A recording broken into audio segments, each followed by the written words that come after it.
እዩና ቢኒዬ በአዲስ ነገር መጥቷል። እንግዲህ እንደምታዩቸው ማለት ነው። እዩዬ አስተናጋጅ ሆኖ ማነው ቢኒዬ ደግሞ ሊስተናገድ እዛ ሄዶ እንግዲህ እዩ አስተናገደኝነቱ ደስ አላለውም። ታውቃላችሁ አይደለ? አንዳንድ ሰዎች ገና ሲገቡ ራሱ ደስ የማይሉ ሰዎች አሉ፣ ለሰው ንቀት ያላቸው ምናምን እና እዩ ደግሞ ለሰው ጥሩ አመለካከት አላሳየውም፣ በትክክል አላስተናገደውም እና ወላ ሻዩን ራሱ ሲያመጣለት ማለት ነው እጁ ውስጥ ከቶ ነበር ሻዩን ያመጣውና ምን አይነት ትምህርት ሊያስተምር እንደሆነ እኔ እንጃ አልገባኝም። እዚህ ጋር ማለት ነው ምንም ማለት እንትን ቢሆን እጁ ውስጥ ሻዩን እጁ ውስጥ አስገብቶ ሊሰጠው መሞከር በጣም ንቀት ነው አይደለ? ለዛ ምግብ ቤትም ወይም ደግሞ ለዛ ሻይ ቤትም በጣም የሚያስጠላ ስም ነው የሚሰጠው።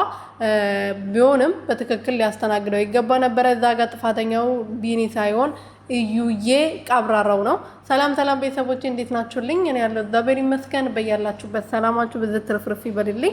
ለዚህ ቤትና ለዚህ ቻናል አዲስ የሆናችሁ ሰብስክራይብ፣ ሼር፣ ላይክ ያደረጋችሁ ቤተሰብ ሆኖ በዚሁ አጋጣሚ እዩዬ መስተንግዶ ብትሰራ በጣም ነው የሚያምርብህ። ቀብራራው ማለት ነው ከነ ቅብርር እያልክ በጣም ነው የሚያምርብህ። ግን ያው ለሰው ደግሞ ክብር ይኖርክ ለምታስተናግደው ሰው ማለት ነው። ያው የሆነ ትምህርት ልትሰጠ ፈልገህ ነው አይደለም? መቼም ይሄንን ቪዲዮ የተሰራው የሆነ ቪዲዮ ሲሰራ የሆነ ትምህርት ልናገኝበት ወይም ደግሞ የሆነ የሚያስተምር ነገር መሆን አለበት። እንደ አብርሃምና እንደነዚህ መሆን የለበትም። ገባችሁ አይደለም?